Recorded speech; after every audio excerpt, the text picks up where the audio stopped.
परीक्षा तो मैडम होती है, बच्चे को हमसे भी ज़्यादा निराशा बच्चे को है और उनके पेरेंट्स को होती है। जो बच्चा अकेले नीट की तैयारी नहीं करता, उसके पेरेंट्स की भी मेहनत होती है इसके अंदर। यही तो सब सोचने वाली बात है। खुद आकाश ने और एलन के जो फाउंडर हैं, उन्होंने 2-3 दिन जब आंसर की मिला करके 2-3 बार उन्होंने कहा कि हमारे 2 बच्चे टॉप कर रहे हैं, हमारा 1 बच्चा टॉप कर रहा है। लेकिन जब बाद में देखा तो उनके 26 बच्चे हैं, उनके 15-16 बच्चे हैं। ये सब क्या है मैम? मैं यही कहना चाहूँगा कि सरकार, भाई हम लोग आप लोगों को सुनते हैं, इसलिए सुनते हैं कि आप हमारे गार्जियन बने।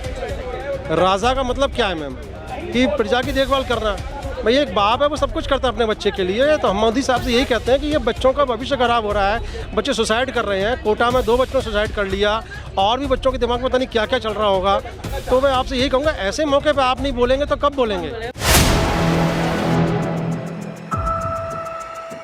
टीम दिल्ली देख रहे हैं आप, मैं हूं आपके साथ शाहीन खान। इस देश में हर साल कई पेरेंट्स अपने बच्चों को डॉक्टर्स बनाने का सपना देखते हैं, लेकिन जब नीट की धांधली सामने आती है तो कई पेरेंट्स का जो सपना उन्होंने देखा था वो कहीं ना कहीं टूट जाता है। क्योंकि अब नीट का स्कैम सामने आ रहा है। 24 लाख बच्चों का भविष्य एक तरीके से पूरी तरीके से ताक पे लगा हुआ है। इसको लेकर के जाँच की मांग की जा रही है। कई धांधलेबाजी सामने आ रही है। कुछ पेरेंट्स हमारे साथ में हैं जिनके बच्चों ने नीट की एग्ज़ाम की परीक्षा दी, और अब इनसे पूरा जानते हैं क्या मामला रहा, कहां तक इन बच्चों ने स्कोर किया और कैसे इस पूरी धांधली को देते हैं। सर क्या नाम है? मेरा सर विजय कुमार नाम है। विजय जी, आपकी बेटी ने भी नीट एग्जाम दिया? मेरे बेटे ने नीट एग्जाम दिया था। ठीक है, क्या मार्क्स? 620 का स्कोर किया था और रैंक 58,000 समथिंग बन रही है। तो इसमें क्या कहते हैं, ग्रेस मार्क का जो दिया था, कम से कम इन्होंने 1.5 लाख बच्चों में धांधलेबाजी करी है। अभी सुप्रीम कोर्ट का जो आया कि 1563 बच्चों को क्या कहते हैं री एग्जाम कराएंगे, बाकी और बच्चों को तो इंसाफ नहीं मिला ना इसके लिए। तो इसकी पूरी 1.5 लाख के करीब ऐसे बच्चे जिनको ग्रेस मार्क, हाँ जी, 1.5 लाख। एनटीए ने सिर्फ 1563 बच्चों का जो है 1563 बच्चों का री एग्जाम। आपको लगता है इसमें भी धांधली है? हाँ जी, धांधली है। कैसे बच्चों को, आपने थोड़ा इधर आ जाइए, थोड़ा हम ये जानना चाहते हैं। देखिए जाहिर बात है आर्थिक रूप से इतने जो है पूरे सक्षम नहीं होते हैं पेरेंट्स, लेकिन पूरी कोशिश करते हैं कि एक बड़ा सपना बच्चों का पूरा कर सकते हो। तो कैसे बच्चों को आपने तैयारी कराई थी, एग्जाम्स के लिए प्रिपरेशन करवाई थी? मैडम मेरा बेटा 3 साल से इसकी तैयारी कर रहा था और ये चौथा अटेम्प्ट था इसका। तो इसमें क्या कहते हैं, इतनी मेहनत के बाद बच्चा जो क्या कहते हैं 620 नंबर ला रहा है, तो लोगों को 720 नंबर कैसे आते हैं? कोचिंग सेंटरों में जो वो टेस्ट होते हैं, एलन का, आकाश का, नारायण का, उन बच्चों के भी 720 नंबर नहीं आ पाते जो वहाँ उनके सेंटर में। तो एक नीट का एग्जाम होता है, उसमें कैसे 720 नंबर इतने सारे बच्चों के आ जाते हैं? तो इसका मतलब इसमें धांधलेबाजी होती है। ऐसा नहीं लगता कि ज्यादा बच्चों ने इस बार जो अच्छी पढ़ाई की है इसलिए इतने सारे टॉप? नहीं, जो बच्चे असली एग्जाम जो होता है ना, जो 2 साल 3 साल से तैयारियां करते हैं ना, असली कंपटीशन उनमें होता है। 1.5 से 2 लाख 2.5 लाख बच्चों में। तो इसमें जो कंपटीशन उनके बीच में है, जो 23-24 लाख बच्चे हैं ना, वो अपेयर हुए हैं।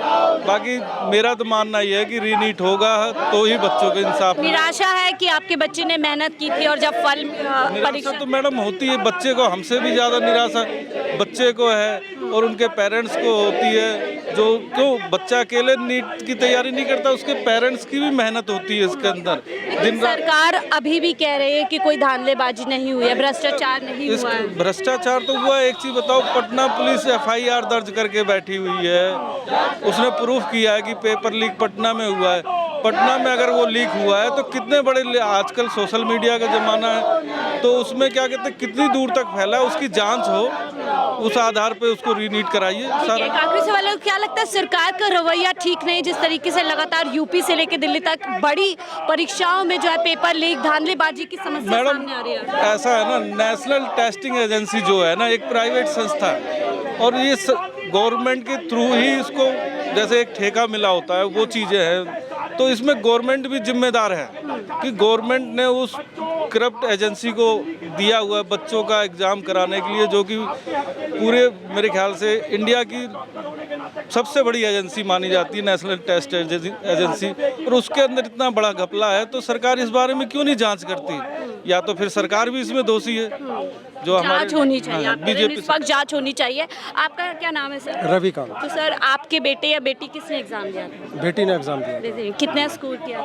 उसकी रैंक आ रही थी करीबन 52,000 के आसपास। 52,000। तो कैसे इस पूरे देखते हैं? आपने भी जाहिर सी बात है एक सपना देखा होगा कि बेटी डॉक्टर बनेगी, पढ़ लिख कर इतनी मेहनत उन्होंने की, आप पेरेंट्स का पूरा सपोर्ट रहता है आर्थिक रूप से भी और मानसिक रूप से भी, लेकिन जब ऐसे परिणाम आते हैं तो कैसे देखते हैं? बिल्कुल मैडम, बहुत दुख होता है। जब मेरी बेटी ने आंसर की से मैच किया तो हम लोग बहुत खुश हो गए थे और ये बिल्कुल क्लियर हो गया था कि अब की बार हमारी बेटी डॉक्टर बन जाएगी, क्योंकि पिछले 2-3 साल से वो भी मेहनत कर रही थी, उसको उतने मार्क्स नहीं आ पा रहे थे। और हम कोई भी चीज़ का एनालाइज किया जाता है तो वो देखा जाता है कि पिछले 4-5 सालों डाटा क्या कहता है। तो जो पिछले 4-5 साल की जो कट ऑफ आ रही थी उसमें मैं बिल्कुल हमको क्लियर हो गया था कि हमारी बेटी को कॉलेज मिल रहा है। सर। लेकिन जब इनका रिजल्ट आया जिस दिन चुनाव के रिजल्ट आ रहे थे उसी दिन इनका जब रिजल्ट आया तो हम पहले तो एकदम से शॉक हो गए, ये क्या हुआ। पहले क्यों है? बिल्कुल उसके जो चीज़ 10 दिन बाद होने को थी, एनटीए का हमने ये देखा हमेशा टाइम पर रिजल्ट कभी आया होगा, लेकिन कभी नहीं आया, हमेशा 1-2 दिन लेट ही आता है। और इस बार 10 दिन पहले आ गया। लेकिन जब हमने देखा तो हम एकदम शॉक हो गए, ये क्या हुआ, क्योंकि रैंक इतनी ऊपर चली गई थी क्योंकि इतने मार्क्स पे जो पिछली साल जो है 13-14 हज़ार रैंक बनती थी, अब इतना एकदम मतलब बीच में 35-40 हज़ार बच्चे कहाँ से आ गए। और मैं ये दावे से कह सकता हूँ कि इतना मतलब बच्चा पढ़ने वाला है, मैं मानता हूँ बच्चे पढ़ने वाले हैं, लेकिन एकदम से इतना रेशो नहीं बढ़ सकता मैम। तो बहुत एक ही सेंटर से कई टॉपर्स आ रहे हैं। बिल्कुल, यही तो सब सोचने वाली बात है। खुद आकाश ने और एलन के जो फाउंडर हैं उन्होंने 2-3 दिन जब आंसर की मिला करके 2-3 बार उन्होंने कहा कि हमारे 2 बच्चे टॉप कर रहे हैं, हमारा 1 बच्चा टॉप कर रहा है। लेकिन जब बाद में देखा तो उनके 26 बच्चे हैं, उनके 15-16 बच्चे हैं। ये सब क्या है मैम? तो आपको क्या आशंका लग रही है? क्या वाकई में धांधली हुई है और इसकी जांच होनी चाहिए? क्या बिल्कुल मैम, ये धांधली हुई है और इसकी जांच बहुत अच्छे तरीके से होनी चाहिए, निष्पक्ष तरीके से होनी चाहिए और इन बच्चों को न्याय मिलना चाहिए। लगता है सरकार से उम्मीद है, जो सरकार आज यहाँ प्रोटेस्ट नहीं करने दे रही जंतर मंतर पे चुनाव की ठीक बात पे, क्या वो एक जांच कमेटी बैठाएगी निष्पक्ष जो जांच कर? सबसे पहले तो मैं जंतर मंतर की पोजीशन बता दूं कि मैं सुबह आया तो यहाँ पर पुलिस थी और किसी को रुकने नहीं दे रहे थे। ये तो थैंक्स फॉर यू, आप लोगों का मीडिया आई है तब ये लोग थोड़ा पीछे हुए हैं। मेरे को भी धक्का देकर भगा दिया कि यहाँ नहीं रुकना, बिल्कुल धारा 144 लागू है और मेरे सामने 10-12 बच्चों को ऐसे डरा दिया कि तुम्हारा कैरियर ख़त्म हो जाएगा, तुम यहाँ अगर रुके तो तुम्हारा ये हो जाएगा वो हो जाएगा। बच्चे बेचारे चले गए। वो तो ये अच्छा हो कि आप लोग आ गए तो हम लोगों को रुकने का भी मौका मिला हुआ है। तो यही सवाल है, यही कहना चाहूँगा कि सरकार भाई, हम लोग आप लोगों को सुनते हैं, इसलिए सुनते हैं कि आप हमारे गार्जियन बने। राजा का मतलब क्या है मैम? कि प्रजा की देखभाल करना। भाई एक बाप है वो सब कुछ करता है अपने बच्चे के लिए, तो हम मोदी साहब से यही कहते हैं कि ये बच्चों का भविष्य खराब हो रहा है, बच्चे सुसाइड कर रहे हैं। कोटा में 2 बच्चों ने सुसाइड कर लिया और भी बच्चों के दिमाग में पता नहीं क्या क्या चल रहा होगा। तो मैं आपसे यही कहूँगा, ऐसे मौके पर आप नहीं बोलेंगे तो कब बोलेंगे? बिल्कुल मानसिक पीड़ा का समय है, ना सिर्फ बच्चों के लिए बल्कि पेरेंट्स के लिए भी, जो दिन रात बच्चे के साथ पूरी लगातार मेहनत करते हैं और एक सपना आंखों में बुन लेते हैं कि बेटा जो है डॉक्टर बन के अपने देश का और जो है सेवा करेगा, परिवार का नाम। तो क्या कहेंगी मैम, आपका कौन बच्चा था? मेरी बेटी है, उसने 4th अटेम्प्ट दिया है और वो अब इतनी हताश हो गई है कि उसको लगता है कि एनटीए एक ऐसी करप्ट एजेंसी है कि जो मतलब सीबीआई जांच जब तक नहीं होगी, मैम सब चीज़ों का निचोड़ यही है, जब तक सीबीआई जांच नहीं होगी जब तक कोई फ़ायदा नहीं है। हम कितना ही आपसे बात कर लें, आप हमसे बात कर लें, सरकार जो हमने इलेक्ट की है, हम सब ने इलेक्ट किया, वो किस लिए की है? जैसे अभी सर ने बोला कि हमने इसलिए इलेक्ट की है कि वो हम अगर किसी को भी XYZ को प्रॉब्लम होती है तो वो उसको आके सुने और उसका सॉल्यूशन निकाले। अगर आप आराम से बैठे हो, हम करेंगे, कब करोगे भाई? आप करिए ना। जब बच्चे यहाँ पे, आप ये देखिए क्या हालत हो रही है, धूप कितनी तेज़ हो रही है, तो आप उसको मद्देनज़र रखे कुछ करिए तो सही। बच्चे प्रोटेस्ट भी नहीं करने दिया जा रहा है, अपनी मांग नहीं रख सकते हैं। हम तो यहाँ पे डेमोक्रेटिक का मतलब क्या है मुझे बताइए? आप बोलते हैं बाय द पीपल है, फ्रॉम द पीपल है, फॉर द पीपल है। Where is for the people? For the people कहाँ है? आप जनता के लिए कहाँ हैं? कहाँ क्यों नहीं स्टैंड करते हैं? आपने अपने पुलिस को बुला लिया यहाँ पे, आप खुद क्यों नहीं आए? आप हमें बताइए, लिख के दीजिए, स्टेटमेंट दीजिए कि हम नहीं करेंगे प्रोटेस्ट, लेकिन उसका हाँ, जब तक सीबीआई जांच नहीं होगी तब तक उसका कोई मैम फ़ायदा नहीं। ठीक है, लेकिन अभी आपने सुना होगा आज ही जो एजुकेशन मिनिस्टर हैं महेंद्र प्रधान, उन्होंने बयान दिया है। वो कह रहे हैं कि देखिए भ्रष्टाचार नहीं हुआ है एनटीए के तो अंदर। बिना भ्रष्टाचार की मैम 67 बच्चे इतने इंटेलिजेंट तो नहीं है कि 67 बच्चों के 720 ही आए हैं और 718 719 का जवाब क्या है एनटीए के पास? आप उनसे पूछिए, एनटीए के पास 718, अगर कोई भी मैथ्स के एक्सपर्ट को हम बुला लेते हैं, किसी से भी हम बात करते हैं तो 718 719 का कोई रेलिवेंस नहीं है, तो फिर उसके ऊपर वो क्यों नहीं जवाब देते हैं अपना?